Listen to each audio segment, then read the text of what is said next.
राम सत श्री अकाल। आप सभी का स्वागत है हमारे YouTube चैनल द अमृत जोधपुरी में। आज खास मेहमान जुड़े थे हमारे साथ, जिसमें एग्जिट पोल को लेकर और जो एग्जैक्ट आंकड़े आने वाले हैं कल, यानी लोकसभा इलेक्शन का कल रिजल्ट आने वाला है 543 सीटों पे, कि किसकी बनेगी सरकार, कौन क्या विपक्ष होगा मजबूत, इस बार क्या नए मुद्दे होंगे, उन सब की राय जानेंगे हमारे कुछ। नमस्कार, आदाब, सत श्री अकाल दोस्तों। हमारे YouTube चैनल द अमृत जोधपुरी पर आपका हार्दिक स्वागत है। और आज का हमारा जो मुद्दा है कि कल लोकसभा चुनाव के परिणाम आ रहे हैं और एग्जिट पोल ने भी अपने जो अनुमान है वो जारी कर दिए हैं। तो हमारे यहाँ पास में कुछ एक्सपर्ट्स लोग बैठे हैं, इनसे हम जानेंगे कि इनकी क्या राय है। तो अभी जो बीच में बैठे हैं हमारे विक्रम जी से हम पूछेंगे कि क्या अनुमान रहेंगे और आपके क्या विचार हैं, जो प्रस्तुत करिए विक्रम जी। जैसे कि मैंने देखा है बीजेपी का इस बार जो माहौल देखा है, उस माहौल के अनुसार बीजेपी की जो एनडीए जो सरकार है, वो एनडीए सरकार के लगभग 360 से 70-75 के आसपास आने का अनुमान है। अगर मैं सिर्फ बीजेपी की बात करूं, खाली बीजेपी की, तो लगभग 320 से 330 के बीच में आ सकती है उसकी। कोर बीजेपी की सीटें आप 320 से 330 के बीच में आ सकती है। और एनडीए गठबंधन की 360 से 375 के बीच में रहेगी सीटें। अच्छा, ठीक है। अभी हम बात करेंगे हमारे निशान जी से और इनसे पूछेंगे कि आपके क्या विचार है लोकसभा इलेक्शन और साथ ही एग्जिट पोल पर। कब नमस्कार, जय हिंद। समस्त देशवासियों को पहले तो सर्वप्रथम बधाई देना चाहता हूं कि आपने एक अपना बहुत ही शानदार रुझान इंडिया गठबंधन के प्रति दिखाया। और जैसा कि लग रहा है कि इस बार एग्जिट पोल और एग्जिट पोल में बहुत कुछ चेंज देखने को मिल सकता है। तो आप दिल थाम के बैठिए। एग्जिट पोल निकल गया है 1 तारीख का, अब 4 तारीख कल वैसे अपन देख ही लेंगे एग्जिट पोल क्या रहेंगे। मेरे हिसाब से परिणाम कुछ और हो सकते हैं। अच्छा, इंडिया गठबंधन के बारे में आपके या मतलब यानी कि एनडीए गठबंधन के बारे में आप दोनों में से मतलब किसकी तरफ इशारा कर रहे हो, ये बताइए।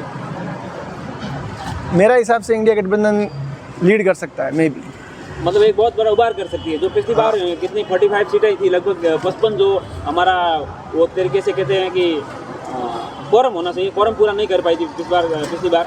नहीं, इस बार ग्रोथ होगी, कम से कम 100+ सीटें आएगी कांग्रेस की। अच्छा, तो बहुत मतलब विपक्ष का तो एक तरीके से उनको दर्जा मिल ही जाएगा, कहने का मतलब विपक्ष से ज़्यादा ही होगा, क्योंकि वो एज ए इंडिया गठबंधन लड़ रही है, तो मेरे हिसाब से वो सरकार भी बना सकते हैं। बिल्कुल सर, धन्यवाद। अभी हमारे तीसरे जो यहाँ एक्सपर्ट हैं उनसे भी हम जानेंगे कि इनका रुझान है वो किसकी तरफ है, और ये भी अपनी जो है एक तरीके से राय प्रस्तुत करेंगे। तो गंगा सिंह जी, आप बताइए कि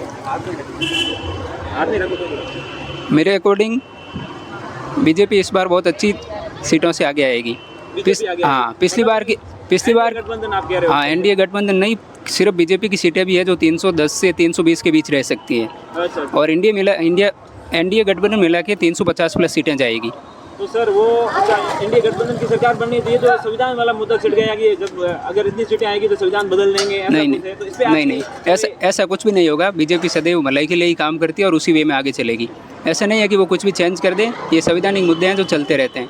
बिल्कुल, हम हमारे विक्रम जी से बाद में जाएंगे, जो ये बताएं। आपने एक बात बोली कि संविधान कुछ चेंज कर देंगे, तो मैं संविधान की अगर मैं बात बोलूं आपको, तो आपको याद होगा 1975 का जो दौर था, उस समय इंदिरा गांधी सरकार थी। मैं मानता हूँ, नो डाउट, इंदिरा गांधी बहुत अच्छी प्रधानमंत्री रही है, जिसको आयरन लेडी के नाम से भी जाना जाता है। और मैं खुद एक कट्टर बीजेपी होते हुए मैं उस महिला को बहुत मानता हूँ कि वो भारत के लिए एक प्रधानमंत्री बहुत अच्छी थी।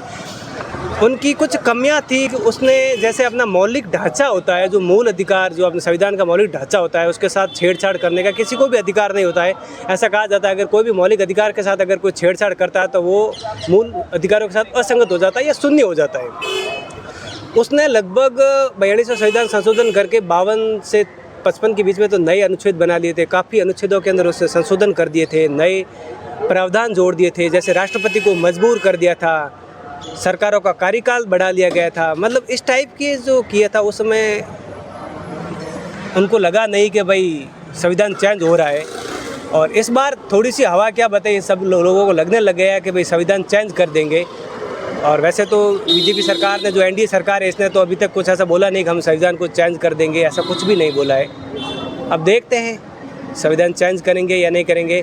देखो संविधान चेंज करना या नहीं करना, देखो एक मूल अधिकारों की विशेषता है, बहुत खूबसूरत विशेषता है। उसके अंदर कहा गया है कि मूल अधिकार है वो स्थायी नहीं होते हैं, उसके अंदर संशोधन हो सकते हैं। नहीं वो ठीक है, लेकिन जो विपक्ष का कहना है कि जो ईडी सीबीआई है, इनकम टैक्स है, उसका दुरुपयोग किया गया, संवैधानिक संस्थाओं का दुरुपयोग देखा जा रहा है। तो जैसे चुनाव आयोग में जो एक तरीके से मेंबर को लेके अपॉइंटमेंट लेके सुप्रीम कोर्ट के सीजीआई का जो था वो प्रावधान को हटा दिया गया है। और काफ़ी कुछ संस्थाएं जो विपक्ष के बहुत से जो एक तरीके से नेता हैं उन पे ईडी सीबीआई के छापे होने की वजह से वो जैसे ही बीजेपी ज्वाइन कर लेते हैं तो ऐसा लग रहा है कि भाई मोदी वॉशिंग मशीन से जो निकल गया वो साफ सुथरा है। बाकी जो विपक्ष हैं उन पर भ्रष्टाचार के आरोप लग रहे हैं, जबकि 10 साल से तो एनडीए गवर्नमेंट जो है एक तरीके से शासन में।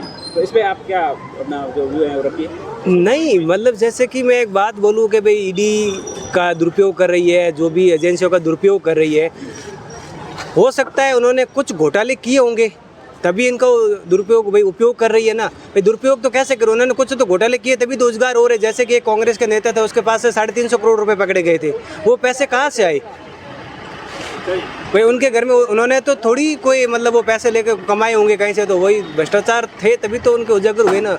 बिल्कुल बिल्कुल, धन्यवाद विक्रम जी। अभी हम हमारे अगले एक्सपर्ट निशान जी के पास जाएंगे, ये इस मुद्दे पर अपनी राय कुछ रखना चाहते हैं। सर ये कह रहे हैं कि भाई भ्रष्टाचार नहीं हुआ, तो हेमंत कुमार बिस्वा, अजीत पवार और उसके अलावा बहुत सारे ऐसे लीडर्स जो कांग्रेस में थे या फिर किसी अन्य दलों में थे, जब तक उनके ऊपर वो भी मांग किए तक उनके रोक थे। बड़े घोटाले ऐसे ही वो चले गए तो उनके जो घोटाले माफ हो गए। तरीके से आपका क्लियर। अच्छा, आप